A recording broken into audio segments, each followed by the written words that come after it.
Hello, everyone, and welcome to Picture This, a Big Brother Hometowns retrospective, Season 1, Chapter 1. You're a piece of crap. That's so good. It's so good. We were discussing a moment ago what the title of this particular chapter would be of the series, and there's a few options on the table from quotes from the season, but you're a piece of crap. One person. Quotes from one person. Well, all quotes from Ashton, and you're a piece of crap, of course. One of the more iconic, which is saying something. So good. So we're here, we're ready, we're gonna dive right in. This is if you didn't listen to the introduction episode, go back and check that out, and you'll kind of get a sense of what we're doing here. But we're going to be in this chapter, we're going to be discussing Big Brother Hometowns Season 1, Episodes 1 through 4, which will take us basically up to the jury. We'll get a little bit into the jury, but then we'll kind of stop there. And part 2 or chapter 2 of this season is going to cover episodes 5 through 7, which will be the rest of the season. We're going to break down every move, every player, every eviction, every storyline, every joke, every confessional, anything that you want, anything behind the scenes. We're going to talk through it all. But we've kind of covered all that, what we're doing here. So we're going to kind of just jump right in. Mitchell, I didn't even introduce you. My co-host, I'm Josh Consalvo. This is Mitchell Stokes. I'm here. He's here. How you feeling? I'm doing great. Josh, I want to ask you something. Yes. Will you make me a pinky promise? I will not. No, what? But no, come on. You got to make me a pinky promise. Or I'll make you a pinky promise. Okay, what's the promise? I'm going to try really hard not to scream too much during this. But, what I learned in this, watching these 4 episodes, when you make a pinky promise, you're supposed to do the opposite of of what you say you're going to do. So, well, pinky promises have this weird history in my family and friends of being, real serious. You don't break a pinky promise. But I don't want to make that pinky promise with you. I have no issue with you screaming and showing your emotion and your love for this iconic season of Big Brother Hometown. So I will not make that pinky promise. All right, well, don't hold me to my word, because it's going to be, we're going on a ride here. Yeah. I'm very excited. Talk me through real quick, you revisiting these 4 episodes. How you feeling before we jump right in? Oh gosh, I just feel like I've watched season 1 now probably like 4 or 5 or 6 times, and it just doesn't get old. Like, it's so silly to think like, oh, I've watched Big Brother Hometown 6 times now, but like it doesn't get old. It's so fun. I really enjoy the cast. Firstly, the cast is great. There's so much great gameplay that happens, and it's entertaining, and there's just like, I think there's something really unique about it. There's a commitment level to, like, we're in Big Brother, like that, like most orgs you don't really see like this, like putting themselves in the game, right? Or putting themselves like on the television screen, and like that just like commitment to character is all over the season, and it's just really fun to watch, and to see like them kind of process things in their own way throughout the course of the events. So Right. I had a really great time revisiting these first 4 episodes. Yeah, and the other thing that's really unique about this season is it's like an all-star season because of relationships that are pre-existing, but it's almost like a blood versus water season, because it more or less is. Yeah, more or less is, because you have really close friendships, you have dating relationships, brother and sister, all kinds of like these really close bonds that come into this, and we're going to cover a lot of that probably here at the top before we. I kind of want to just jump right into our cast. All right, so we have our cast here, which I kind of want to break down a little bit, and we're going to talk through some of the relationships that they have coming in. That's good. That's obviously going to be important. You're going to hear a lot in these episodes about like obvious splits in the house, the couples versus the anti-couples, like, these groupings that make so much sense to the players, but may not make as much sense to you, the viewer. I guess I take a little bit of umbrage with that, because I feel like our cast does a really great job of articulating the divides and articulating why these people are grouped together and why they're not. And I guess I want to ask you, this is my first like detective work piece, like you mentioned that there was a lot of pre-gaming. And so maybe like as we discuss through some of the casts, that we can discuss through some of that pre-gaming as well, because I think like there are a few holes here and there, but for the most part, I feel like I have a great grasp of what's going on. But maybe you can fill in some of the gaps for us. So I think there's a couple important pieces. I think one of the most important pieces from the pregame is the cast itself, meaning like the final composition of the 12 people that were going to play the game. And you have a lot of people that were talking to a lot of people, but the biggest thing was this cast originally did not have Allie, then Klein, now Allie Wrestler, on the cast. She was not playing.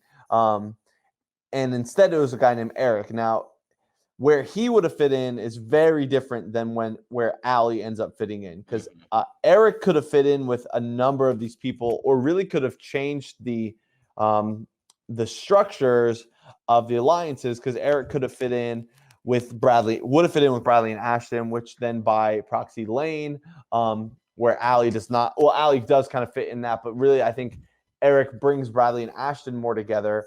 There's less of a connection to Bradley, right? With Allie being on this cast, right. And that's kind of a big linchpin of where things go in the season, especially because Bradley's the first HOH. So instead, and I think the removal of Allie, with or without Eric being there, brings Ian, Sarah, and Drew and Chris more together.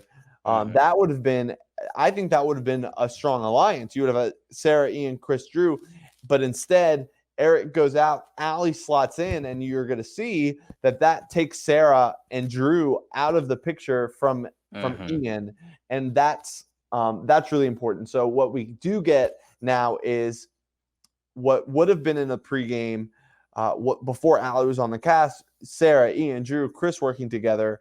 And then maybe by extension you have Bradley. Bradley's really in the middle of a lot of things, and even Jenny probably in the middle of a lot of things.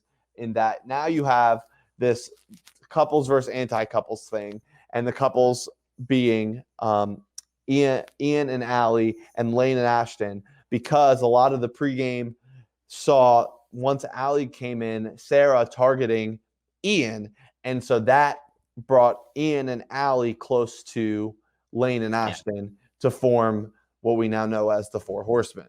Iconic. I mean, and it's amazing that like one person can really change the landscape of a cast, but like we've been casting season 12, and like the puzzle piece is just really hard to fit in, and this is just a prime example of like you make one change and it sends a ripple through here. I mean, like we're full spoilers on this, recap right now. Allie makes it all the way to the end. Right. She goes from not being on the cast to making it all the way to the end, completely changing the landscape of season 1. And it's really, really fascinating to like in a thought bubble to think like she maybe not even would have been on the cast. Yeah. And there's really important moments for Allie that we're going to talk about today. That some like behind the scenes stories that Mitchell may not even know about. That's where that's kind of where this is going towards the end of this chapter today. All right, so let's jump right in. Well, is there anything else that you're curious about the potential pregame? I have one more thing. One important pregame piece is Bradley and Chris, and I think that Bradley does not quite. He does a little bit talk about his relationship with Chris. He talks about it in one of his opening confessionals, but he says that how he's not super true to Chris, like for the long haul, which ends up not really being true, because Bradley and Chris, a week before the game, called each other and talked for 3 hours strategy. They just talked, they hashed it all out. And that kind of like phone call between two people in these games, it really will change. It will change everything and make a big difference. Bradley and Chris have been friends for their whole lives. So it's not like, they just call them like, hey, I'm Bradley, I'm Chris. No, they've been friends forever. And so this, like, they've always had great chemistry with each other. They've always been great friends. And this is just a natural progression in terms of going into this game. Now, Bradley, of course, knows that Chris is super dangerous, which, of course, is a pregame, idea about these people have ideas about each other, about what makes them threats and what doesn't make them threats, that you just have to kind of accept as a viewer, and I can kind of flesh some of that stuff out. I'll give a reason why Chris is such a big threat going into this. So for the past 8 years, we have held a tournament at our house for this board game that we play called Cosmic Encounter, and we've been doing it every year. It's this big event we have every year, and just 3-4 weeks before the season started, Chris is coming off a win on that tournament. So, that's one thing that's like, oh, Chris has always been known to be good at games. He's always been known to be a good competitor. And Chris, finished like top 3 in his class, went to Alabama, like super genius. Like, yeah, it's those kind of things that make Chris this big threat. So Bradley teams up with him and says like, hey, we're together, but I also know Chris terrifies me. Yeah. And that's the thing about pre-existing relationships, and like, and people who are in the org world, we know that like it's hard to overcome those things, but it also is something to be very careful of, because how people play and their tendencies and what to expect from them. And that's why like it's fun for me. I love going into a cast of people that I don't know anyone, because then I get to like recreate my own image to this whole new group of people. And that's not the case here in season 1. There is so much fear from some of these people about these social threats or of these people who are good at things, and you can just see it written all over the place here. And that's why a lot of these players, the ones that come back and play again, often do pretty well, because they had this experience that was like probably more high stress than a normal season because of those relationships, and they can come into a future season and either like they can come in and know a couple of people instead of knowing everyone, which is always an advantage, or they come in knowing no one and they can do really well and they can thrive because they can just play the game instead of play the meta game. And the hurt feelings game, and right, they can create their own meta instead of there just being this one that comes in, and there's nothing they can do about it. So before we get started, I want to put you on the spot. Okay. This is a game I want to play each season we do. I'm gonna say we're just gonna go quickly through the cast, and I want to play a word association game. Oh gosh. And I want you to give me the first word that jumps to. I'm trying to clear my head. So I need you to I need us to start before I start thinking of answers. Wait, what? I need us to go for it before we start thinking. Okay, before I start overthinking. You ready? Yeah. Bradley. Great strategy. Jenny. Played the middle. Allie. Terrible game player. Ian. Robbed. Lane. A firecracker. Ashton. Angry. True. Sarah. There's not much to say. Like she didn't robbed. Robbed. Robbed as well. She didn't get much of a shot. Drew. Also robbed big time. Chris. Overrated in terms of this game. Tucker. Underrated. Tyler. Didn't play. Daniel. Cigarette. Man, his best bad video quality. Yeah, bad video quality. The Veto King. Fish out of water. Because Daniel's the only one on this cast that, he knows Sarah coming in. That's how he's connected, but that's it. He has to actually play the build relationships game instead of the have relationships game, and work from those. So yeah, that's good. I like that. That was fun. I would put you on the spot every episode. Yeah, so. That's good. So otherwise, let's jump right in, because this is season 1, episode 1, entitled "We're All Pawns," I believe. Yes. And that comes from Bradley, who gets a lot of airtime in this episode because he's first HOH series. Amazing. Of the whole thing, yeah. And actually, here's a little bit behind the scenes. I think you'll enjoy seeing this. So the first HOH competition was the plague. So we draw a name out of a hat. That person is immune from eviction. They cannot go home in round 1 of the game, and they start off the chain. And in this version, they literally just pass the plague off to everyone. Every person gets the plague. So So whoever was first, they pick someone. That person has the plague. They pick the next person, and we just go on and on and on until someone is left, and whoever does not get hit with the plague is the head of household. So, So I think one thing I want to say real quick, like you use the plague basically every season, right? I want to like track like the importance of the plague in some capacity, like because I know how like in the last 5 or 6 seasons how consequential that the plague competition has been, and the drama that it's caused, and the like setting the stage. It really sets the stage to show you who's working with who, and who, it's very important. And so like the fact that Bradley kind of escapes all this as one of the connected people on this cast it's fascinating to me that Bradley is the first HOH here. The other really unique thing about the plague in this season is that it wrapped up in like it started and ended in like an hour and a half. Oh wow. Yeah, and that usually does not happen. They were all, it was a Sunday morning that we started the game. I remember because Jenny and I were at church and she was like looking at her phone, like looking down, and she like, Jenny was probably the only person in the game that knew where the plague was going the entire time, because the other thing about this was it was completely anonymous the whole way. For the most part, like people kind of knew who was doing what, but by rule it was anonymous.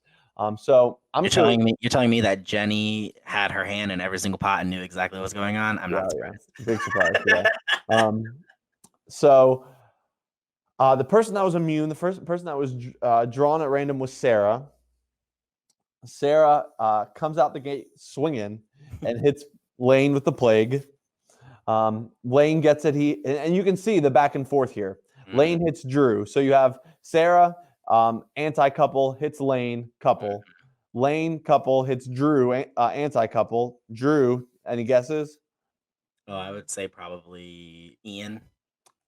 He hits Ashton, couple. Ashton then goes anti-couple, hits Daniel. Daniel throws it right back. Hits Allie. Allie. Now it's a little muddier in terms of I would call the official anti-couple, because she hits Chris, who's not technically in that. He's more the monkeys in the middle. Yeah. Chris hits Ian, goes right back for the couple. Ian hits Tyler, who's in no man's land. Tyler, this is surprising now in hindsight. If we played the season now, this would be very different. Tyler hits Jenny, because if we played the season today, Tyler and Jenny would be really close allies. Jenny then is in the spot to decide who the HOH is between Tucker and Bradley, and so pretty much the monkeys now have the control and the power in this capacity. And so she plagues Tucker, which is not like an anti-Tucker thing. It's more of a, hey, we're going to give Bradley the HOH here. And I'm sure Bradley was like, give me the HOH. Yeah. Bradley, I think as far as I know, Bradley wanted it. Bradley gets the HOH. And the other thing that's unique about this is that this first round of the game, I think, took place over like 4 days. Oh, wow. Yeah, like 3 or 4 days. I'm pretty sure the eviction happened on a Wednesday and the HOH happened on a Sunday. So, we really drew it out. And there was only 12 people, so we had some room to work with. And my plan was we were going to go for over a month, but it ended up landing in that 3-week spot. So that's how we got to Bradley being HOH. I think that the passing back and forth, you can kind of see where, and I'll spell it out real quick because Bradley talks about it in his first. It's such a good confessional too, like that. It's a great way to open the series. It's a great way to Bradley is such a great narrator, and like, so for him to just like sit down and give us this like 2.5-minute expose of like, here's the entire landscape of the game that you're going to see play out over the course of the next 7 episodes is fascinating, considering that these are edited at the time they're at the time that they're happening. In a sense, not necessarily as much here with season 1, because this was an edit that happened after the season. But even if you watch the lost episodes of that do exist out there somewhere, that you can still kind of see the same story playing out. Yeah. But yeah, he lays out the couples versus the anti-couples, and where I see that And what he means by that is the couples being Lane, Ashton, Ian, and Allie. So the couples, even though we'll see later, Ashton says, hey, there's a million couples here. But I think it's just a more of a title than it is like a dating couples. Yeah. And it's more like, hey, this is what we're calling them. Take it, we can call, if we knew they were the four horsemen, we'd call them that. So you have that. We're gonna talk about the four horsemen. Yeah. Don't worry. So you have what's known to the house as the couples, Lane, Ashton, Ian, and Allie. Then the anti-couples, which ironically consists of Drew and Sarah, who are brother and sister, and then Daniel, and probably just those three. I guess Bradley is a part of that anti-couple contingent a little bit. Tyler works closely with them at times. But I'd say the core of it is Drew, Sarah, and Daniel would be the core of the anti-couples. And then that's where you have the monkeys in the middle, which are Tucker, Jenny, Bradley, and Chris. And so that's really the scope of the whole house. You have the four couples, Ian, Allie, Ashton, Lane, the three anti-couples, Sarah, Drew, and Daniel, the monkeys in the middle, Tucker, Jenny, Bradley, Chris, and then Bradley said this, and then Tyler. Who's Tyler? It's so funny though, because Tyler makes a power move. He ends up having a very significant. He backdoors Lane. Right. Like he has a very significant effect on the season. So. Right. And that's kind of, and we'll get to that. That's Tyler's like one mark on the season, and that's kind of all he did. And that was a circumstantial situation for Tyler where his life just got really hectic. It was crazy. It was he won't mind me saying this. It was like a real down point in Tyler's life right before he met his wife. Gotcha. And then like he met her and then it got better. It got better. It got really good actually. And so, so then we have, Bradley's landscape of the house talks about this. One thing that he says that I think is worth noting that I have in my notes is that he talks about how he's loyal to Ashton and Lane, which is funny, because he actively screws over their right. But I think he is loyal to Ashton and Lane in the sense that he is not coming for them, but he still wants to weaken them. And I think it's to an extent of like he wants to weaken them to bring them closer to him, which kind of works in some capacity because, taking out Ian here weakens them. And, if Ashton or Lane or whoever to get power, they're not going to come after Bradley. And we see that. They don't. And so Bradley's playing the middle, but is more on the side of the monkeys. The monkeys in the middle are really where the loyalty lies. It's their own side. Like I wrote down couples versus anti-couples versus the monkeys in the middle because that's the actual narrative here. But like they did such a good job of pointing the couples and the anti-couples at each other and just letting them pick each other off, and to the point that then the monkeys in the middle had the dominant control in the game. So they have the and we'll see how I really believe that they fumble it down the stretch, but we'll get there, and that's a really interesting storyline that I'm looking forward to breaking down a little bit later. But so let's talk about the four horsemen of it all. I have them all their names written down in a giant heart, because I just love this so much because it's a great alliance name, and like I love that they gave each other like the names of the different horsemen or whatever. But for me, it's the fact that it just goes so downhill so fast. I just love that so much. Well, it's also because Lane has a really poor understanding of the house. He is in a spot where he thinks that he has the numbers. He has an alliance. He has his four horsemen plus Bradley plus Jenny plus Tucker, which he does not have. And he really suffers from the thing a lot of people suffer from, and they think when they view the game through their own narrative, right? Like he's thinking like all these people are going to do this thing for me, right? And they're going to do this to benefit my game, and it's going to be my cakewalk to the end, and like it's all about what I've got going on. And I think he really struggles with that, like in terms of this like listening to the way that he speaks about the game and that bad read, like you said, on what's going Right, and you see him just like be incensed that when things don't go the way, like right off the top, like you see Bradley lay out his entire plan, everything, on. and then you get Dane or Lane's point of view that's just like Bradley is so dumb. Like, what is he thinking? How could he be doing this? He's blowing his whole opportunity here. Like, this is just an absolute mess. Why? What is he thinking right now? Yeah. These people are gonna come for him, and I'm in his alliance. Like, all of that. And I'm just like, no, Lane, you're very wrong. Like, Yeah. yes, you see that through your lens, and I see how you see that through your lens, and that makes That sense from what I see, from what you see. But when you look at where Bradley is sitting, he is sitting absolutely pretty. You know, in a lot of ways, Bradley very much could have won this whole game based on the work that he did to get himself positioned there before the game even started. Like he benefits from Allie joining the game and having these two sides be able to pit themselves against one another. Yep, absolutely. It's definitely a flaw in Lane's game.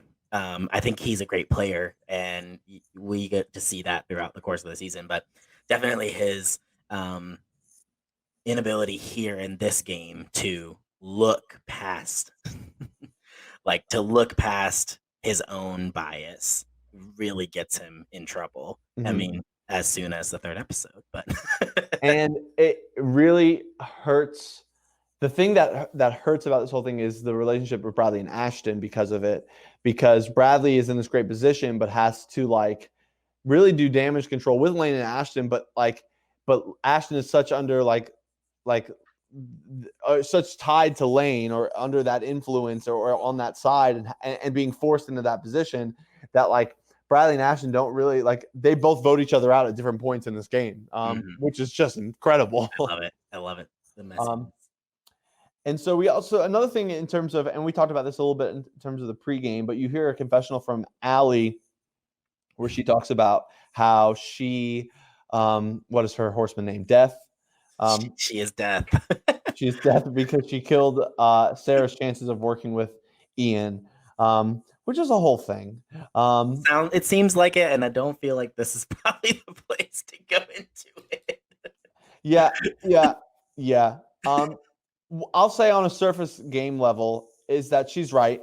You know, if Allie had not been in this game, Ian and Sarah would have worked together. I've already said that. And so Allie coming in really screwed that up for Sarah. In a lot of ways, maybe lost the game for Sarah. Maybe. Who knows? I have like for later on, there's a confessional that everyone is just so pressed about Sarah. And I'm like, and I guess maybe you want to ask you why they're so pressed about her. Cause I mean, obviously, like we see her have a second chance and she does a great job. So obviously their fear is valid, but like, why are these people in particular so pressed about her and so concerned with what she was going to do in the game? I think it's twofold. One, you see how the game plays out. In the term, if the game was a bubble, you see that Sarah targets Lane and Ian in that side, and you saw, and that happens in the pregame some. So in the bubble of the game, Sarah does target them, and so they come for her. But I think that there is a little bit of that reputation fear of like, oh, Sarah's a good competitor. She's very smart. She's very strategic. She's very capable. We can't let her get any footing in this game. She's gonna be hard to beat. Like all those things, and those things are true. I don't think Sarah stood a chance in this season, and that's why I was so excited for her to play again. And I don't know if you know this, but she was supposed to play season 10 as well. Big sigh. But the person that took her place was Jenny. Okay, so I would have loved for them both to play. That would have been amazing. Sarah she had a diary room. She was ready to go. She really like similar to Jayla, like the last minute decided not to play. So we almost got Sarah 3.0. But in terms of Sarah 1.0, I want Sarah 3.0 one day. Just gonna put that in the universe. That you want Sarah 3.0. I think we'll get it. I think we'll get it at some point when the timing's right for her. I think it was just a timing issue. But But yeah, so I think Sarah really did not stand much chance here in season 1. And we're not even to her eviction yet, but I think that pregame reputation and then the in-game what happened and how things played out, and Allie coming into the game, and for as much as she didn't really like play a lot, Allie, just her presence made quite the huge waves. Huge waves. Okay, we're here to talk about two things that I really want. We're at the point now. We can two very important things that I will be tracking throughout the course of season 1. Number 1, the Snapchat filters, because I just think it's so funny. Like, it's such a time capsule of like 2018 when Snapchat was so big, and just like the way that, I mean, only Bradley uses the Snapchat filters to like, I don't know what he's thinking and what he's doing, but it's just hilarious. I can tell you. I think, and you see it a little bit in season 2 as well. I don't think it's just silly. I think it's a security blanket. It masks what you're doing. It masks the fact that you are putting people on the block. It masks the fact that you're trying to send people home.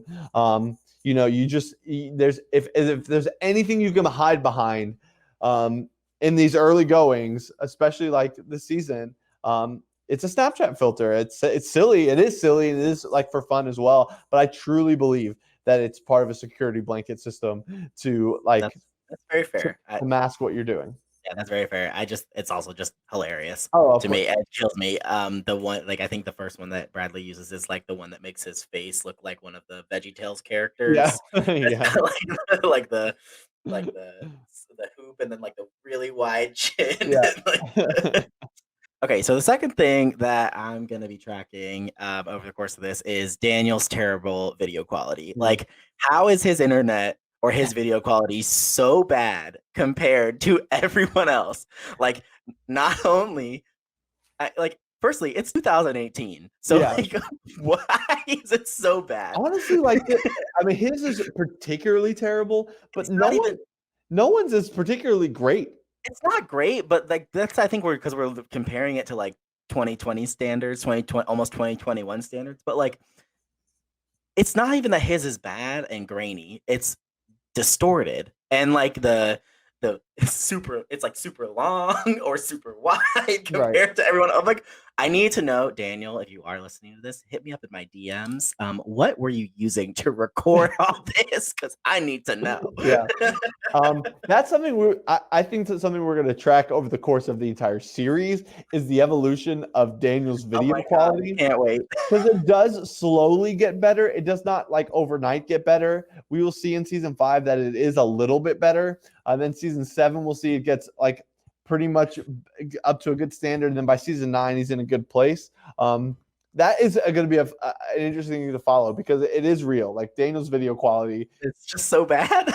It's so bad. But the content is so good. The content's great. There's so many Daniel videos left out. There's so many Daniel videos that I have sitting around that I just honestly didn't have the patience to sift through because of that. But yeah. But the content is so good. I mean, that first time he pops up on your screen and he's sitting on the porch smoking a grainy cigarette with no shirt on, and he's just like, "It's getting cold. I feel alone. My shirt is gone." Like, dude, what are you talking about? Like Daniel for my favorite player.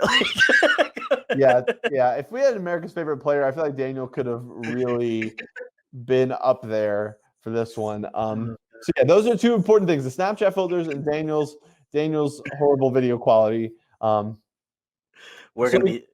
Go ahead. I was just say we'll be talking about it. Oh yeah. So we get to Bradley's nominations. Unless there's something I'm missing between here, but I think that's kind of the next big point. And he puts up Daniel and Ian, correct? Yeah, that's what I have. Puts up Daniel and Ian, which is exactly in terms of his positioning makes perfect sense. It absolutely does. He's able, and he says this, like, and he lays this out perfectly. He says it makes this side look like they're the real, target. It makes the other side look like they're the real target. And then he could say, no matter where the votes go, I I didn't vote. I got lied to. It's not yeah, my fault. Like, don't tell me. Don't come for me. I didn't do anything. I'm so sorry, but it is a it's very intelligent. yeah, it's a very rare situation where or maybe the only situation. Maybe not. It's actually not the only situation. It's the rare situation in an all-star like season, in a blood versus water like season, or whatever, where this first vote has so much weight behind it because of the relationships, and he's able to pull off a move. Like it's almost like we're in the middle of the game at this point, because the game has been going on in a sense for a while. So he's able, like, it's almost like we're mid-game. Yes, it's early. There's only 12 people, so it's less. There's less game to play in a sense, so you can get right into it. And so he's in this position where he can make this move, and because it's the start of the game, that's the other thing that makes him able to do it, because there's, nothing has been set yet, but he's in these he hasn't had to prove his loyalty yet. So he can just sit there right in the middle of this and put Ian up and say to Ian, hey, I'm targeting Daniel, or even Drew as a backdoor. I can say to Sarah and them, hey, I'm doing this. And then he can say to the monkeys in the middle, hey, we're Do whatever you want. Yep, this is where we're at, and we'll decide. Yep, and boy, oh boy, is there some juicy fallout from this decision. Like, this leads us right into Queen Ashton's first confessional, and she is just pissed. Oh my god, she's so mad. She is just going off on the whole game. But anyone, it doesn't matter, not necessarily Bradley, just anyone. Like, I can't believe that this is how y'all want to play this game. Can't believe you're putting this on us, because you know what? You did this to us. You put us in this position. And she's just going off. I just have lots of hearts written around her name, like, as I'm just living for that confessional. And then that's where we get and if that's how you're gonna play this game, then you're a piece of crap. It's just so good. And there's some truth there that these people were put in this corner. But you literally call yourself the Four Horsemen, and you literally named one of the people death because you killed Sarah's chances of working with Ian. So if anything, maybe you put yourself in this corner. Maybe you put yourself here. And yes, there are other couples in the house. And yes, it's unfair that we're targeting specific ones. But that's the game, baby. Yeah. But that's the game, one. And two, like, the very next episode, we're going to target the other side. And yes, Ashton gets HOH, but I think that was going to be the plan, regardless of who had won, short of Drew or Daniel. Really, I think that Sarah was going to be in trouble the next episode no matter what. So, yeah, there's a little bit of circumstance that pushed you into this corner, but you did it, and that's the game you wanted to play, and you didn't branch out. Like, no, and that's definitely a fault of some of the Four Horsemen's game, and why it goes so poorly for them in the end, I think. And it's why Ian ultimately is evicted in the first vote, because I don't feel like they did a great job of making those connections with the monkeys, and to make sure that they were going to be fine. And one thing we'll see is the monkeys were unknown. No one knew that was a 4, which is awesome for them, of course. Okay, so Daniel wins the power veto, and we have a little bit of interesting things that happen here, because you hear Daniel say basically a couple times that that there was a proposition on the table for Ian, or for Daniel, to use the power veto on Ian as opposed to using it on himself, which was considered. Fudge, right? That's like that's the line, right? Like, yeah. So fudge. Yeah. I don't know. More bad video quality, more great Daniel moments. Please inject them into my veins, and now please explain to me what that was about, because I wrote that. That's one of my questions for you. I mean, really, like, I had to really go to my memory for this one of the situation. It's really as simple as Ian asked Daniel if he would consider using it on him, and then they would say, like, in theory, I think they thought that Drew would go up on the block in his replacement, and they would just take Drew out. And if memory serves, or something to that effect, where Ian was like, "Hey, we'll keep you safe. They would save him. Use it to take me off the block. We're too nervous about me going home." But that was never going to really work, because Daniel was, on the side of trying to get Ian out, and didn't want to put. I don't think he wanted to put Drew at danger, or put anyone else at danger. Yeah, but I mean, to be fair, they accurately assess that Daniel is the certain type of person that would That would do that. chaotic, that would do that. Like That would do that. that read is not incorrect.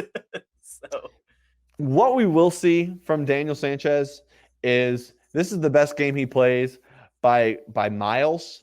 By miles, and he plays three more times. I need Daniel Sanchez 5.0. I not saying I don't want that. I wouldn't be opposed to that. It would be great. But we'll see. I'd like to see how he reinvents his game for the 5th time.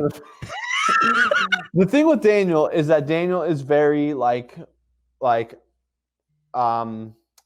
methodical in a sense where it's like, okay, methodical in the sense that like, this is my method this season and I'm going to do this method and we'll see how it takes me. And then next season, I'm going to try something totally different and we'll see if that works. Which is fun. And not everybody has that ability to do something different and be flexible like that. So it's actually kind of commendable. Yeah. The unfortunate part is that most of those methods don't work. That's the unfortunate part. This is the only time Daniel's going to make the jury. Yeah, poor guy. Okay. Yeah, I love that for him. But anyway, ultimately, Daniel, does not use the power, or does use the power of veto on himself, right. Which leads to Bradley putting Drew on the block, which is interesting because, Drew comes out and says, I'm confused as to why I'm on the block here. I thought we had a plan. But Bradley is, playing this middle. I guess the person he could have put up was Tyler. Yeah. And that would have been, but I think this is still where Bradley's positioned so perfectly. He can go to Drew and say, hey, Drew, I need to put you on the block, but don't worry, Ian's going home here. And then say to Ian's side, this is the plan all along. We're backdooring Drew. It's perfect. It's just perfect. It's very, to me, it was risky because this ends up being a 5-4 vote, and meaning that the 4 horsemen were able to get someone to join their cause to save Ian, and Bradley did leave a little bit up to chance here by putting Drew up, and it really would have taken one of Jenny or Chris, who really waffled between this decision, as we see in the confession from him. Like, it could take one of them to just change their mind at the last minute, and Ian, which is not out of the ordinary for some of these players. And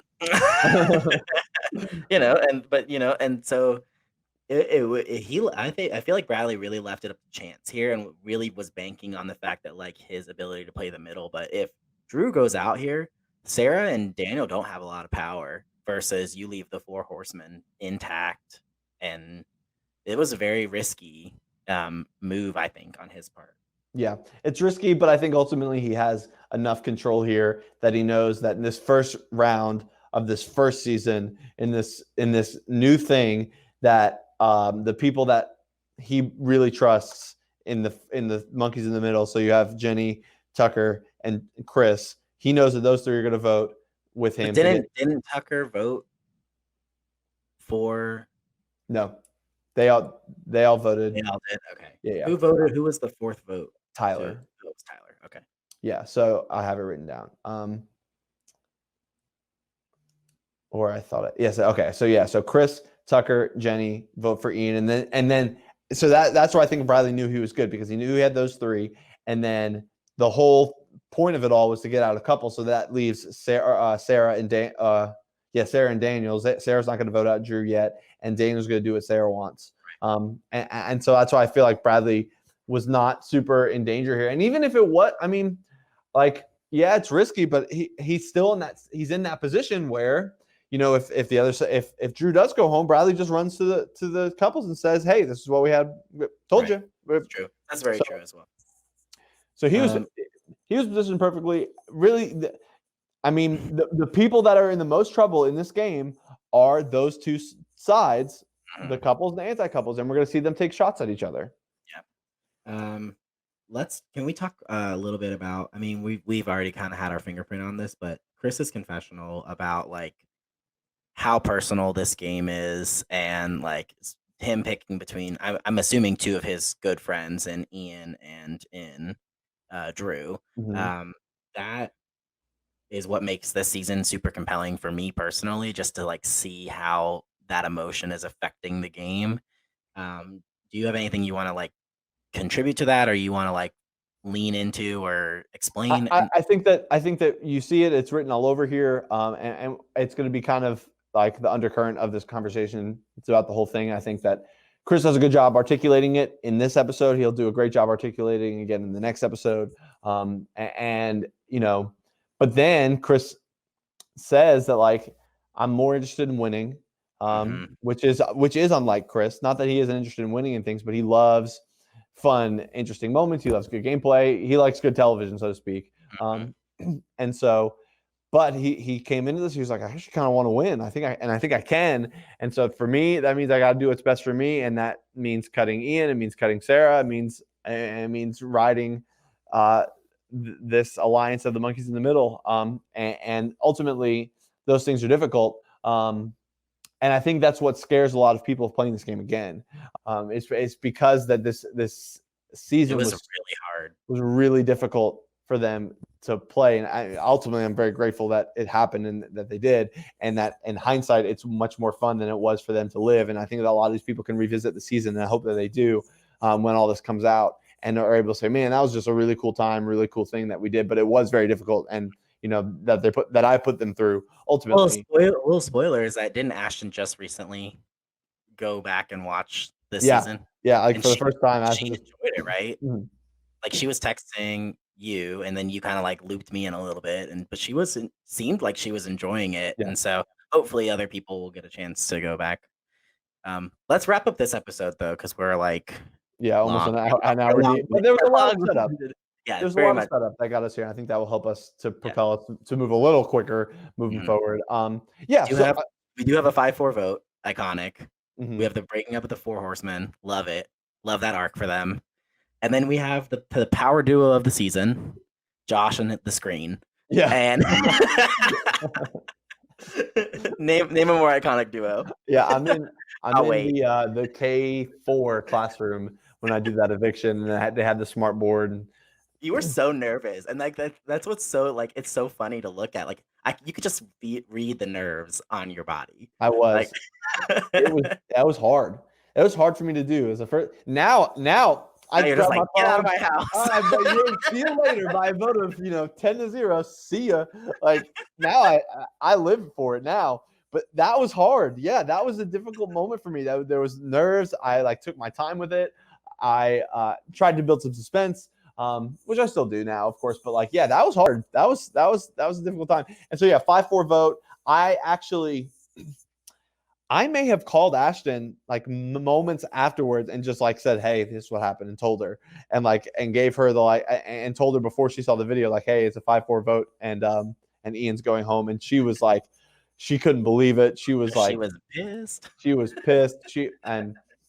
She like, and it's funny because what we'll see going to the next episode is that the person, maybe I didn't include this in the episode, in the next episode. Did I include a confessional of Lane saying, turns out it was Jenny? Does that? I don't think so. Okay, there is a confessional of Lane that it's like, turns out it was Jenny that was the flip vote. And that goes to Lane's poor read on the situation where, yeah, Jenny flipped, but so did Tucker technically. And so, and like, honestly, like it's just your bad read on the state of the house. And so, yeah, I mean, that's where we're at. An iconic first episode, an incredible first vote, a big move right off the bat. You see the positions of everyone. You know exactly where the house lies. And I hope that this helps flesh that out even more about where people are as we head into episode 2. And we head into episode 2. Yeah, and I have something to say about this because we are tracking Daniel, the Daniel tracker. Yeah. He has this confessional and he goes, "Who is it?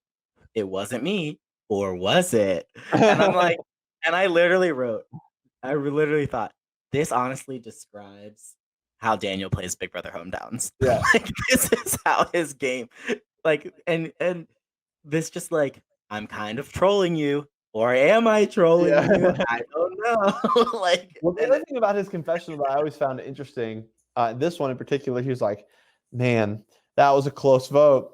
Like, there's something about that that's so just like he's thinking on about the game on just one level. In a sense, it's just like, "Oh wow, what a close vote!" Like, I'm I like, can't believe it was that close. yeah, like I'm like, I was like, okay, and like, I was like, what does that mean, Daniel? Yeah. Like, what does it mean that it was a close vote? Not just like, oh, 5 people voted one way for the other. That's it. No, there's a lot more to that than just like, man, that was a close vote. Yeah, you should have known that. Like, Not Josh being infuriated that someone only is thinking on like the basic level of strategy. you have been clocking me on this for quite some That's time true. now. It's well, is it incorrect? No. Exactly. I'm just gonna point it out because it's fun. Yeah. Anywho, Yeah. we do get our first couple confessional to Lane and Ashton just, I don't know, hamming it up for the camera, like trying to play big bad wolf. I think, like, I don't know, it was very fun. I Mhm. was living for that, and that leads us right into like the HOH, second HOH. Ashton, she gives us this amazing confessional. Your girl is the new HOH. Anyone who targeted me, you better watch out because I'm coming for you. Yeah. She's like, and this is where I'm at. Like, this is where we're at in our world right now, where I'm like, how disgusting are Yeah. those keys? Like, Yeah. the germs, I cannot. Yeah. Oh my goodness, that's a great point. Fun fact: Ashton for Christmas got me like a Big Brother key with my name on it. Oh, that's cool. Yeah. That's very cool. Yeah. So, but I think her getting this HOH in the second week is so important to this game. Mhm. It's like, because I love a power flip, I love a house flip, I love the back and forth of a split Mhm. house. Like, and for her to be able to get retribution right off the bat for this, it makes it so much more engaging and interesting from a viewing perspective. The thing with this episode, it was a whole lot of hoopla. I feel like for one outcome. I knew it was going to happen from Yeah. like the minute that it started. Everyone kept saying, we're going to backdoor Sarah, which well, I guess the reason you backdoor anyone is twofold. One, so that you blindside them a bit and you can maintain face with them for as long as possible. And two, is to keep them out of the power of veto.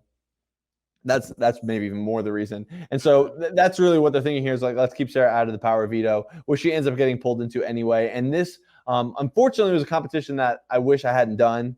And the dodgeball hit veto or whatever it was. Yeah. Basically, the idea was everyone has X amount of dodgeballs. You throw them at each other. Whoever gets hit the least wins. But it does, reveal some interesting things. I just don't like it for a power veto because it really gave Sarah absolutely no shot whatsoever. Yeah, she didn't have any agency in the ability to that, and that's unfortunate. Yeah, and so I mean, but still, the structure of the house remains the same here. You have couples versus anti-couples, and now the couples have the power. It's doom and gloom for Lane apparently. Before this, like, oh well, it's all over now. I guess if I win, if Ashton wins, I guess maybe we can recover, which is just so ridiculous. Like, you'll be all right. Like get some power. Do something about it. What are you doing about it instead of moping? Like, what are you doing about it? And even Bradley in his confessional says, like, Lane is not a target. No matter how paranoid he is, like, he's not a target. Like just chill. He had to do some damage control. I get that with Lane, but Lane's just and Lane does pick himself up quickly. The moping doesn't last because Ashton gets power and Lane's like, yeah, Ashton, it's over. not the HOH. We are going to control this game. Yeah. And it's wild, the shenanigans. Up and down. The shenanigans that Lane decides to do here in regards to this veto, into this everything. So Ashton puts up who she put up? She puts up Daniel and Tyler, right? Yeah, she puts up Daniel and Tyler and ends up winning this power veto, showing the control she has, because this is really another game about, positioning amongst one another. And pretty much no one threw any dodgeballs at Ashton, and she wins the power veto, has all the control, can do whatever she wants. But somewhere in the middle of all this, I couldn't even articulate to you what Lane was doing. I truly cannot. There was something where he made some kind of side deal with Daniel to get him off the block in order to backdoor someone else. It was so odd. Yeah, I did right. I do think like there's a lot of working of Daniel in this episode to try, and they really feel like he's so close to Sarah. Like there's like the analogy like Daniel is in love with Sarah, and that's like very loaded statement, but like they really I believe think there that was just like legitimate truth to that, though. well, well, anywho, they I think they accurately read that he will do whatever Sarah wants him to do, and they're trying to wedge their way in there and Mm. pull him away because they know that once Sarah's gone, that side is going to potentially dissolve, and maybe they could pick him up. I do see the strategic value in trying to get Daniel to be on your side, especially as someone who's unconnected, and you're going to chop off his only connection to this game. That's I fair. do see that. I do think like, and here's something else I'm personally gonna be tracking here. Ashton works him so good. Her confessional and what she says to him and what she says she does to him. Like her villainy is so good, and so I'm currently updating my villain rankings as we go through here, and Ashton is sitting at number 1 Wow. currently right now. Well, I mean, it's the Oh, first, as of it's the now, first as of season. now, as of now. Oh, As okay. of now, you know, but not only because she is like a little sneaky and she does have like that angry confessional like vibe, but she's also like very intelligent, but she embraces the fact that she's kind of like reading everyone to filth. And so she is the only villain on the list right Right. now, but she is currently the number 1 villain. Currently number 1. Fair And enough. we did pass over, and I don't want to skip this because I think it is we haven't talked about Jenny yet, barely at all, Right. and she literally is the winner of the season. Right. So we should I think we'd be remiss to not jump over this confessional that Jenny gives us in the episode 2. Yeah. She's sitting in the kitchen, she's slicing something with a very sharp knife, just like she's gonna slit the throat of her enemies and of her competitors, and she really gives this like very clear strategy of floating in the middle and using the sides to back and forth. She's like, I don't mind cutting Daniel or Drew or Sarah here. Like, I don't care. Like, they can go. Like, I'm not actually with them. And but she like just like that social awareness and that social flexibility is why she's queen of social game and why she's so good at The this season. the thing with Jenny's game, and she's always said this, is she was in like almost every single alliance chat. She was basically at some point working with every single person that played this game in some capacity, one way or the other. She was always in the middle, and she plays it better than anyone has ever done it before. And I think that it's partially exploiting the positioning of the house because there's these like two sides that she's not in that sense, but she's like connected to both of those sides so that when those sides go at each other, she's not in the crossfire. She's just supporting whatever side's in power.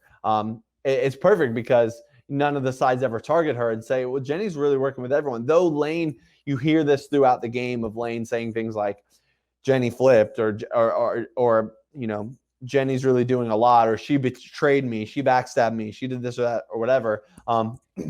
It was never, she never did it so badly that when one of those people got in power that they could afford to go after Jenny, which is just, you know, and it's something that she does. So, I mean, this is it is a spoiler, but when she comes back in season 10, it's something she does extremely well again until it catches up with her. But yeah.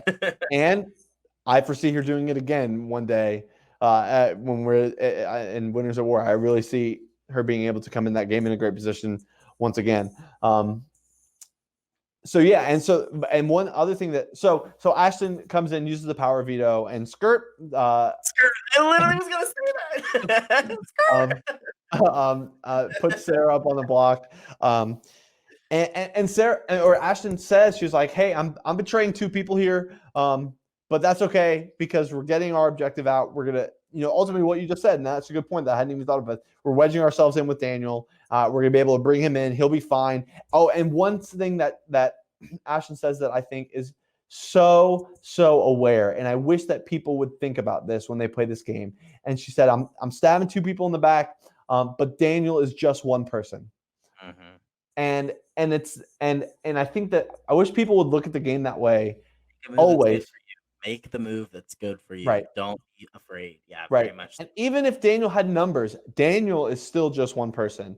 And I think that people down the line when we think of someone like Alex, like I wish people would have looked at Alex as only one person. Like he's just a guy. Like he's just a human being. He can only do so much. And yeah, you get power, you get your social capital, and you can exploit that. And some people are more powerful than others. But at the end of the day, each person is just a person that's trying to do the same thing you're trying to do. I love the quote from Ashton where she says, "I love being HOH. It's so fun." Yeah, it's so fun. It's so fun. Like it is fun to be HOH, and it is fun to like execute your plan. And for her, like to execute the first backdoor in the series history, like good for you, girl. Like you did that, and she really did. I think she bettered her position by making this move, Mm-hmm. and she was able to get someone out that she wanted out. Yeah. And then to go back to Jenny real quick, after she puts Sarah on the block, I think we get another confessional of Jenny. It might be the same one where she basically says, she says about Sarah, like, I think Sarah's got to go because once she's like, I think Sarah is starting to doubt me. And once you start doubting someone, you never like stop doubting them. And so Jenny has no issue saying, all right, Sarah's got to go. Now, granted, this is one of those situations where the House is voting for Sarah. And so and once that big of a contingent is saying that it's Sarah, even if 1 or 2 people want to flip, it can't happen. Like it's just, it would take a whole lot of work. This vote ends up being almost unanimous, minus Daniel, of course. And, but then you have Chris talking once again through the emotion of this vote and how difficult this vote is. And I laughed so hard. I felt bad for laughing, but he goes, when he said, Hurricane Florence may be hitting the coast, but it's a hurricane of emotion that's hitting me. I lost it. I was dying. It's a great line. It's a great line. And this is once again, Chris is almost like he's almost like if we were to look at Lane and Ashton as villains, which I would say they kind of are, if they're like this evil, if they're this evil power duo that needs to be like, Chris is almost like the hero in waiting in a sense. Mm-hmm. Like he's under the current and he's saying, and he's putting those seeds in. He's saying like, interesting that Ashton, how they didn't get hit with any dodgeballs here. Interesting that they showed a lot of power. Interesting, like, people like yesterday, everyone was going after couples, but now all of a sudden Ashton and Lane are, in control of everything. He's like that guy that you see is putting the pieces together, and it's like he's gonna be the guy that takes them down. Now, it doesn't ultimately play out quite that way, but it really is Chris starting to lay those seeds out. That's like, this is interesting. Yeah, and then like as we like move towards the eviction here, like I have a question. Daniel has a confessional saying that Sarah would evict Drew. Like he says something like Sarah or something like I'll have to get Drew out myself or something. Yeah. Like that's a terrible read, right? Like yeah. Okay. I think there may have been some like dissension between Sarah and Drew on a game level, but I don't believe that it was enough that like not now that they would have been targeting each other this soon. Yeah, especially when they had a very vocal opposition to them. Right. In the game. Yeah, and ultimately Drew does vote out Sarah here, and that is interesting in its own right. This, the first of many times that a sibling would vote out their sibling. But it's one of those situations where, and Chris lays this out. He says, the House is going one way, and so if I vote the other way, like that exposes me. There's no reason for me to do that. And Drew's kind of in the same spot. We see this a lot in the series. Like, I guess I don't want to. I said I wouldn't spoil too much, but we see this kind of thing happen between loved ones that play together, that they ultimately have to vote out their loved one because you have no choice. Um, So 7-1 vote here. Sarah cut for being a threat, and she was gone too soon. But I can't wait to talk about her game more in depth later. yeah. Yes. Looking forward to Sarah's return to the game, which will be later on down the road, season 5. So that leads us into episode 3, which you're ready to claim. I think I am. I don't know. I like as we're talking through this, like I mean, I really just love season 1 so much. But and episode 3 is just so fun to me. I don't know. I don't know if it's the like kind of like the first goodbye messages that we like Mhm. are seeing here, but like or if it's the like did you guys play touchy subjects for this? Yes, Okay, essentially. so I mean I love that for that reason. Like you get this like really dramatic like backdoor in episode 3. You get this like um I don't know, you have the exit interview. Like I don't know. Yeah. I just really enjoyed watching this episode back in terms of like from an entertainment standpoint. Yeah, so at the top of the episode, we have a couple of goodbye messages that I sprinkled in. We did goodbye messages the whole way. Some of them are worth showing, some of them are not. I wanted to kind of get those in. You have Ashton explaining, "Hey, you got to shoot before you get shot." Love that line. So good. And then you have Drew saying, "Hey, I didn't want to have to do this, but I had no choice, and you know, hate to see you go." And you have Daniel saying, "Give me strength. I'm dead." Like Yeah. give me strength. Yeah. Yeah. I'm gonna say it again. Like one of the other things that Daniel says is that at the beginning he's like, and he says this in a couple. He's like, "Hate to see you go." It's just like it's that one level of thinking. It's just like, oh, well, you're gone now. Hate to see it. Hate to see you go. Well, oh well. I guess I'll keep playing. Like um, So good. I guess like the other thing I really like about this is like Tyler is like almost an agent of chaos here. And like yeah, okay, so like we talked about the beginning of this like Tyler who like what did he he really kind of didn't get to contribute a lot, but I disagree heavily. Episode 3, he's got his fingerprints all over this. He's planning this from the minute he wins HOH. He's like, I'm gonna make everyone paranoid, and I'm gonna do something that's good for me. And here well, we go. before we get to, I do want to touch on how Please. Chris's confessionals here, where he walks through the Push Your Luck competition, a competition you know all too well, and he talks about how Chris could have won this competition, and actively chose not to be HOH here. What I couldn't do. He did what you couldn't do, and maybe what you should have done. What I should have done. And loses his competition on purpose. So we could have had a Chris HOH, which would have been very interesting. Chris ends up winning 0 competitions in the season. And this is one that he had, and he could have won competitions. But I mean, I'm pretty confident Chris was throwing competitions throughout, because it's smart gameplay in Big Brother. It just always is. Especially still early on still. Yeah, and if you're sitting in a great spot. But then, you get this wild card of Tyler winning HOH. And then in his confessional, he says, people are telling me one thing or the other, and I'm going to do something completely different. I'm going to, throw it all out the window. And tell everyone that this is what everybody wants me to do. I mean, it's so good. It's so good. This is what everyone wants me to do, and I'm going to nominate Bradley and Ashton, the 2 people that everyone said should go on the block. The first 2 HOHs, the people who have a lot of power, and we're going to go for it. There's a video. I didn't put it in the episode. There's a video of me and my reaction to that in the moment, and I'm just like shook. I'm just like, I can't believe this is happening. I love someone who takes that shot.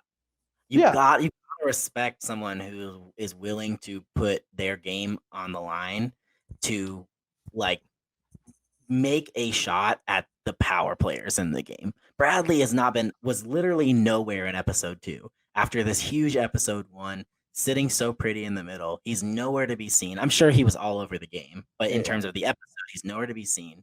He almost feels like he's disappeared from like the narrative. And then Tyler says, I didn't forget. I didn't forget. And you're a huge threat. And so is Ashton. And I love the response from Ashton when she's like, "It makes sense because I'm better than everyone." Yeah, Like, yes, I am better you than are. everyone. Yes, you are. Yes, you are. The initial reaction in real time and in the episodes, you see that people bought the lie at first. Like Bradley gives the "Are you kidding me? Are you kidding me?" um, they're all gonna be against me. Like I'm like Bradley, just like use your brain for like a second here. It was just an emotional response, which I'm grateful for. But yeah, they were not all against him. No one said Bradley and Ashton, of course. You see Chris's confession that said that was interesting. Like I didn't say that. I mean, maybe he's like I can kind of see the Bradley thing. I guess or I can kind of see the Ashton thing. Whatever. But yeah, there was a lot of suspicion about Tyler's claims, and it was perfect. Tyler was the only person that could have pulled this off because he wasn't really that present for the most part. And he shows up and he's like, all right, I'm going to win this competition. Hey, you all want Bradley and Ashton out. See you. Like, Yeah, all right, bye. I'm out now. Okay, so you did play touchy subjects. So you don't happen to have any of those results, do you? Let me do a quick look. Now, this was different. This was different because in season 1, they took this survey like on day 1. Uh, Because they all knew each other and they did it. But let's see here. Okay, who would you trust with your life? We had Lane and Jenny tied. Who would be the first to stab you in the back? Sarah. And now this is everyone in the house. Who is the smartest? Chris. Who is the most awkward? Allie. Who is the loudest?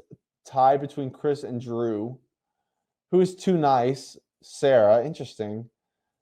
Or is this is the pregame survey. Okay. Who's too nice? Who do you wish you knew better? Tucker. Who's the biggest threat to win the game? Chris. Who's in danger of being evicted first? Allie.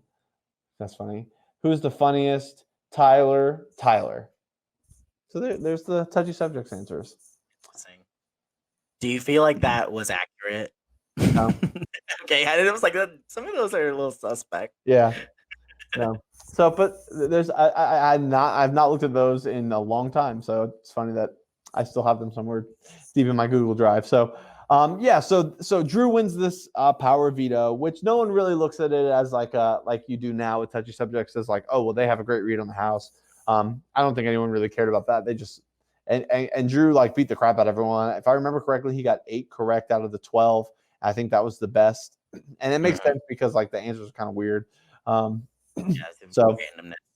So we do get this really interesting sequence here where there is obviously some cahoots going on between Drew and Tyler about what they're gonna do. And that is the story that is told here. I don't know how real that is. I think that there is some. I think they do talk to each other a little bit, but I remember in the moment not being sure that Tyler was going to actually put Lane on the block because of the precedent he just set up for himself to just do something wild. And I think that Lane was a logical move. Bradley and Ashton necessarily were not, but backdooring Lane makes sense. And I didn't know if Tyler had the capacity in that moment to like make a logical move after doing that. And I think Drew was in his ear in some capacity, and that is the story that is told. And I think that's the story that we can stick to. And for the most part, is that Tyler and Drew really did work together on who the replacement nominee was going to be after Drew decides to take Ashton off the block, which is interesting. I kind of love that they left a lot of people in the dark.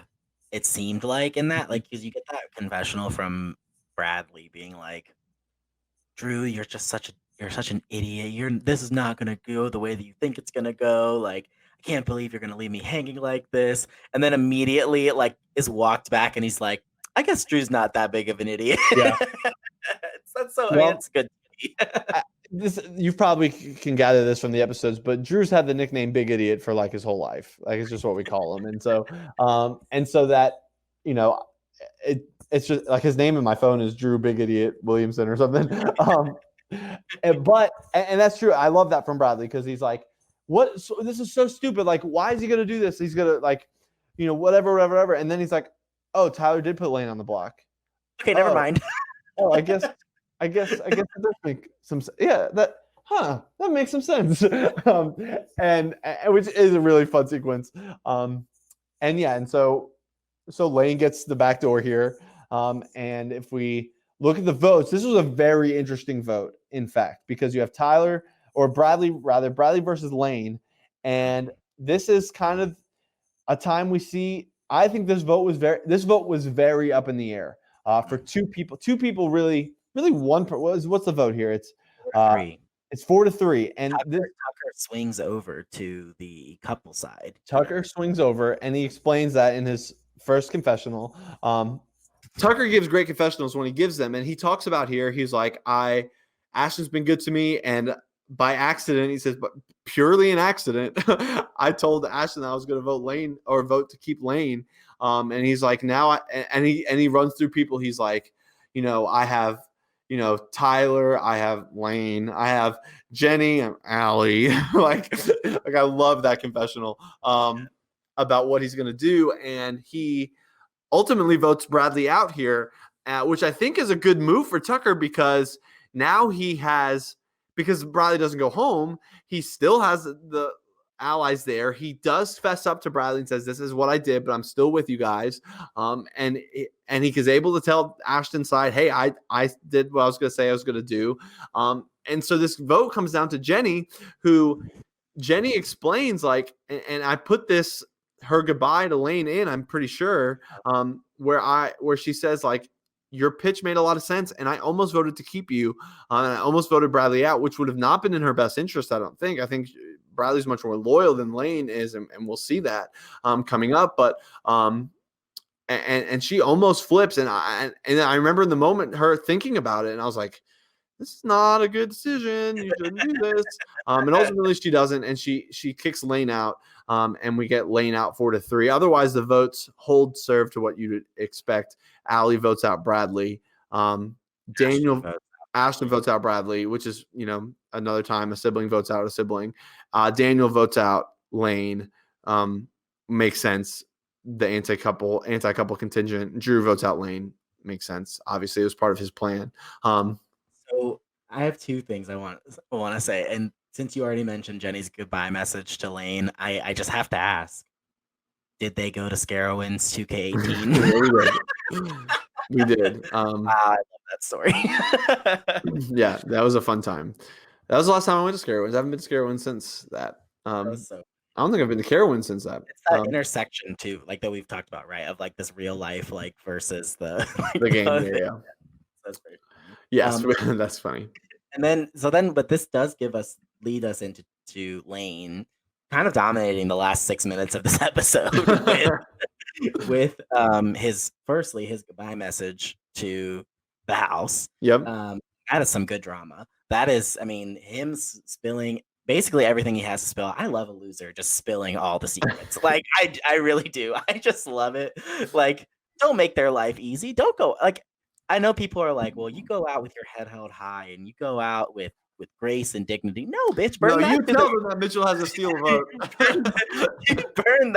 You burn that to the ground. Like, burn it down. Don't make anyone's life easier. And he says the reason he did it was to try and make Ashton's route easier. And that's, go for it. It's good stuff. Just like kind of the breakdown of all the things that he says that out there. I thought it was fascinating. Yeah, he breaks down a lot of the couples. He has this like petty sarcasm of like, oh, great strategy taking out the couples. Well, while you're at it, like, why don't you take out Bradley and Chris, or Jenny and Tucker, or what? And I think that like in some regards, like, yeah, he's spilling a lot of tea, but I don't think. And Chris afterwards, he's like that was interesting. But he also is like, he's kind of right. But it's not like these people didn't know all this in a sense. I think that's really what it comes down to, because I don't think it shakes up things really at all. But it's fun, and people are like, oh gosh, it makes people nervous in the moment. You can sense that in the confessional. I think about like when I had the entire Some Stars house at my fingertips as I was just blasting messages into, right. Like every, like one message goes in, all the bubbles drop down. Yeah. Like that is, it's entertaining. Like it's funny. Like you do it for the drama. right? Mhm. Like you're not just your game is over, right? Like you've realized your game is over. Like go have fun with it, like don't don't don't go out and be like, I'm gonna take the dignified route. Come on, Right. that's boring. Right.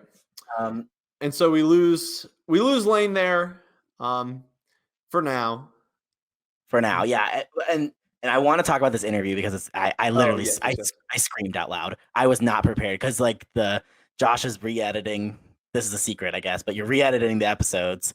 That was not in the original episode. No. And I'm sitting there and I was like, wow, this episode's 20 minutes. Oh my God, I'm so excited. And then I was unprepared. I was unprepared. I screamed.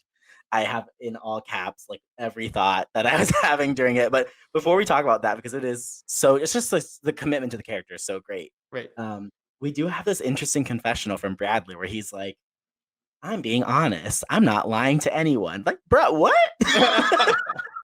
I think that I know what he means. He means that he He's like being as honest as possible, which yeah, is a yeah. completely different He's statement. telling people the truth. He's not telling people everything. Yeah, I was just like, okay. Yeah. Yeah. But then we get the interview, the Ashton and God. Lane exit interview. Ashton as Julie Chen Moonves. I was I was undone. I, I it was so fun. Like, and then he goes, "We have your goodbye messages," and he goes, "Well, those were all crap." Yeah. And they both like look up to the goodbye messages. Yeah, they really went for it. I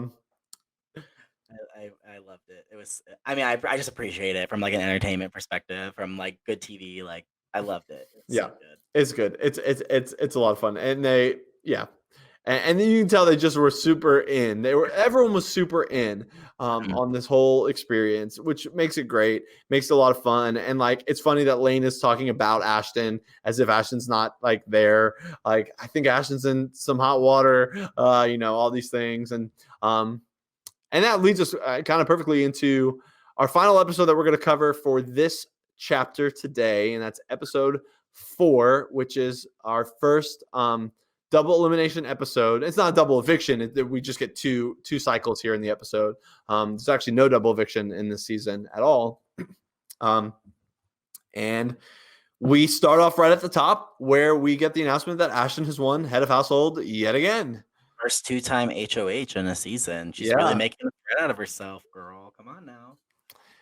Which, well, we often see if you're a pre-jury 2-time HOH, that usually is not good for you.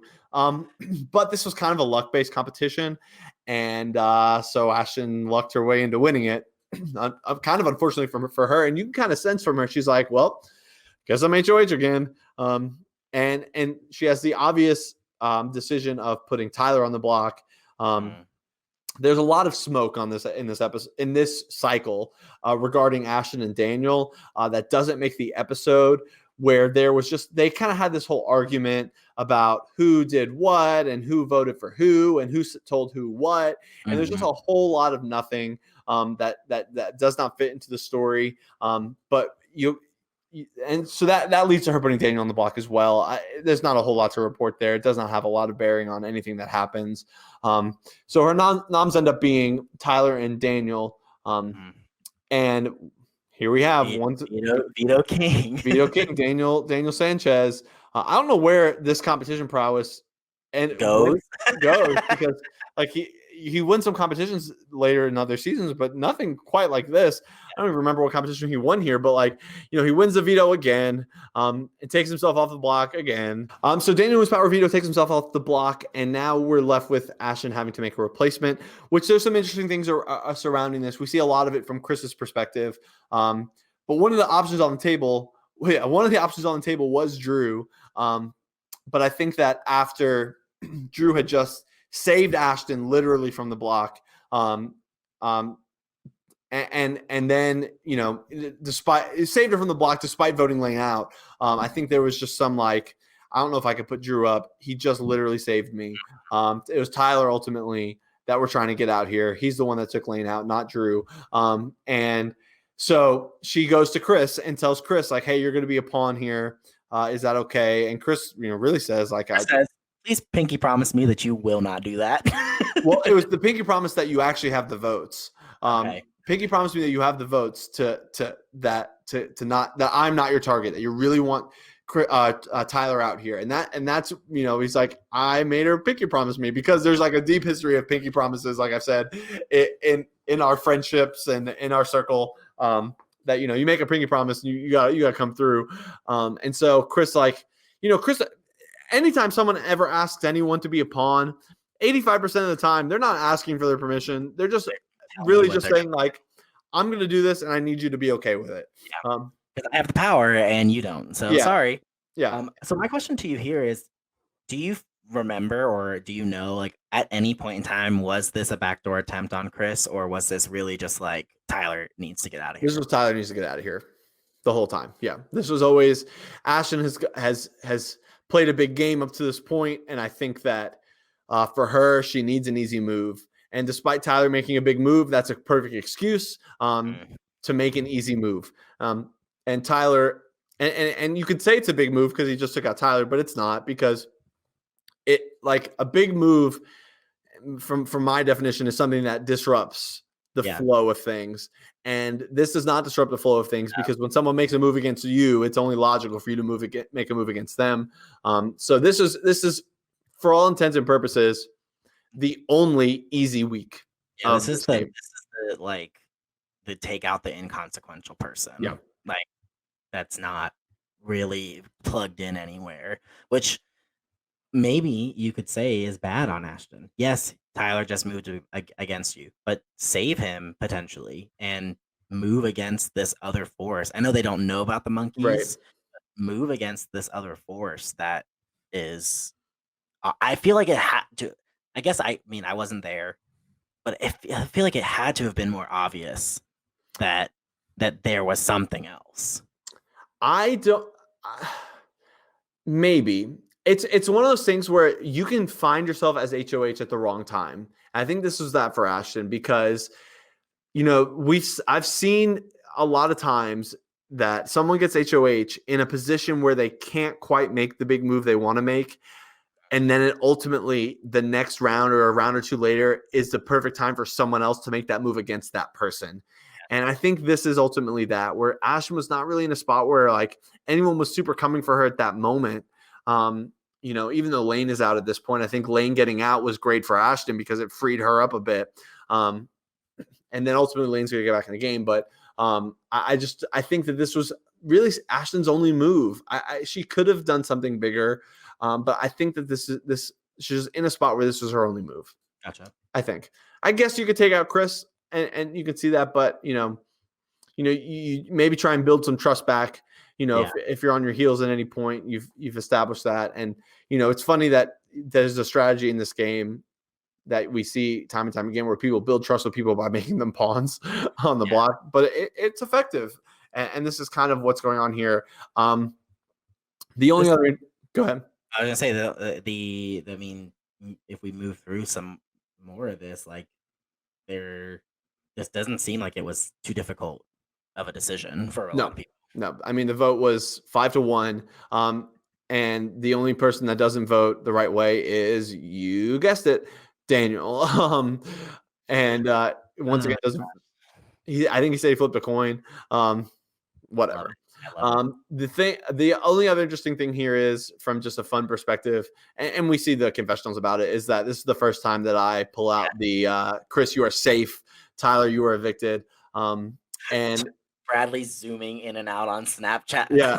Of himself. So good. He loves that move. And Chris articulates it perfectly, because I am always so fascinated about how, like, our brains work sometimes, where you can go through so many different things in such a brief amount of time. Yeah. And he literally says, okay, the vote was 5-1. I was like, okay, I feel like this is what I thought. And then you said my name, and then I'm like, oh my gosh. He said, what? Incredulous, I think is what, incredulous. Yeah, he said I couldn't say I've ever felt incredulous before. It was that's exactly why I do that every now and again. Is I pull out the someone you are safe. I'm gonna keep them on their toes. Yeah, keep them on their toes, and you know the right spots to do it. Like, and this felt like that, because Chris was told that he was a pawn. was not supposed to go home. It's a perfect time to make him think for just a second that he's going home. And I have fun with those moments. So we do have the first battle back here. We have a battle back. What competition was that? Okay. Great question. It's a whole story here. So there's a lot of confessionals about it, but I leave it out. I really bury this story in the edit, but I'm going to tell it here. Welcome to the tell-all. I'm excited. This is one of the most stressful days I've ever had in my life, at least especially in the game. And the battle back is always stressful for me. It's why I don't do them as much anymore, or if at all anymore. And a few days earlier, I had sent them a video. This video was called "The Story of Declan." We love this guy named Declan. This is a story that I sat down at my desk and with zero thought just started writing. Yeah. It's about this kid that goes to school and there's like a million details in the story about all these things. And they're given that story. I'm pretty sure they're told to study it in some capacity. They study the story, this, and then they're going to be quizzed on it. This was the HOH competition and the battle back competition. Right. So that if whoever wins the battle back beat everyone else in the house in this same competition, they would also come back in as the HOH. Right. This was a season of people that were all in. They studied the story like so well. And Ian, to bring him into this, the battle backers were given the story as well. He studied it. He studied it with Allie to help her study for the competition without telling her that he was also studying for himself for the battle back. So they study this story. I mean, there's confessionals of Allie singing the details of the story. Like they know this thing front and backwards. Same thing with Lane. Same thing with Jenny. Like all these people, they know the story front and backwards. I make the mistake of the quiz being not that hard. So everyone gets the quiz pretty much 100%. Oh, wow. And so we go to the tiebreaker question. The tiebreaker question was unrelated to the story. It was like, I used to do the tiebreakers of like, how long did this competition last in seconds? And I would go back to the chat and see where it started and stopped. And Lane wins that tiebreaker, wins the battle back. Jenny wins on her end in the house on the tiebreaker, wins HOH. Well, Allie was unhappy. Very unhappy. So unhappy, ultimately, that Ian didn't get back in the house. Unhappy that the tiebreaker was what it was. That the tiebreaker was not something that related to the video. That's what she wanted. Gotcha. And my argument was a couple things. One, the tiebreakers have to be unrelated because you're just going to get it right again. Like, what could I have said in that video that was a numbered answer that you would not have known, that everyone would not have known how long the video was, how many chairs were in the background, whatever. I off the top of my head, I guess I was wearing a plaid shirt in the video. How many boxes are on my shirt? Like, I guess I could have done something like that. But it was something different because otherwise we're just going to have a tie again. We're going to do this forever until forever. So here's what Allie does. Oh, God. I kid you not, makes a brand new group message with everyone in the game except me. Petitioning. If you're listening to the audio version of this, my mouth is on the floor. Petitioning that I change it. That I change the tiebreaker, that I do something different, that I make it whatever. Because she's pissed that Ian didn't get back in the game. That's really what it comes down to. And Lane did. And keep in mind that people in this group message include some of my best friends, my brother, my sister, my wife. And I'm legitimately shook right now. And so not only like it gets back to me. Like I find out that this happens within moments. And so Jenny, for one, is pissed because because Allie is making this group message behind my back. Jenny knows the work that I've put in. She knows like everything. She knows that in a lot of ways, like I'm learning, like I'm trying to figure this out. Like, and Jenny's like, and Jenny, along with several other people, literally in that group message was Allie said, no. Goodbye. Yeah, goodbye. Yeah, no. You're upset that Ian didn't get back in, and the ruling's the ruling. Like, we're not going to change it. Like, no. And so Lane gets back. So Allie, sorry, girl, if you're listening to this, but you're not. But if you are, like, she apologized to me like 800 times. But in every apology, I should go find it, but I'm not gonna.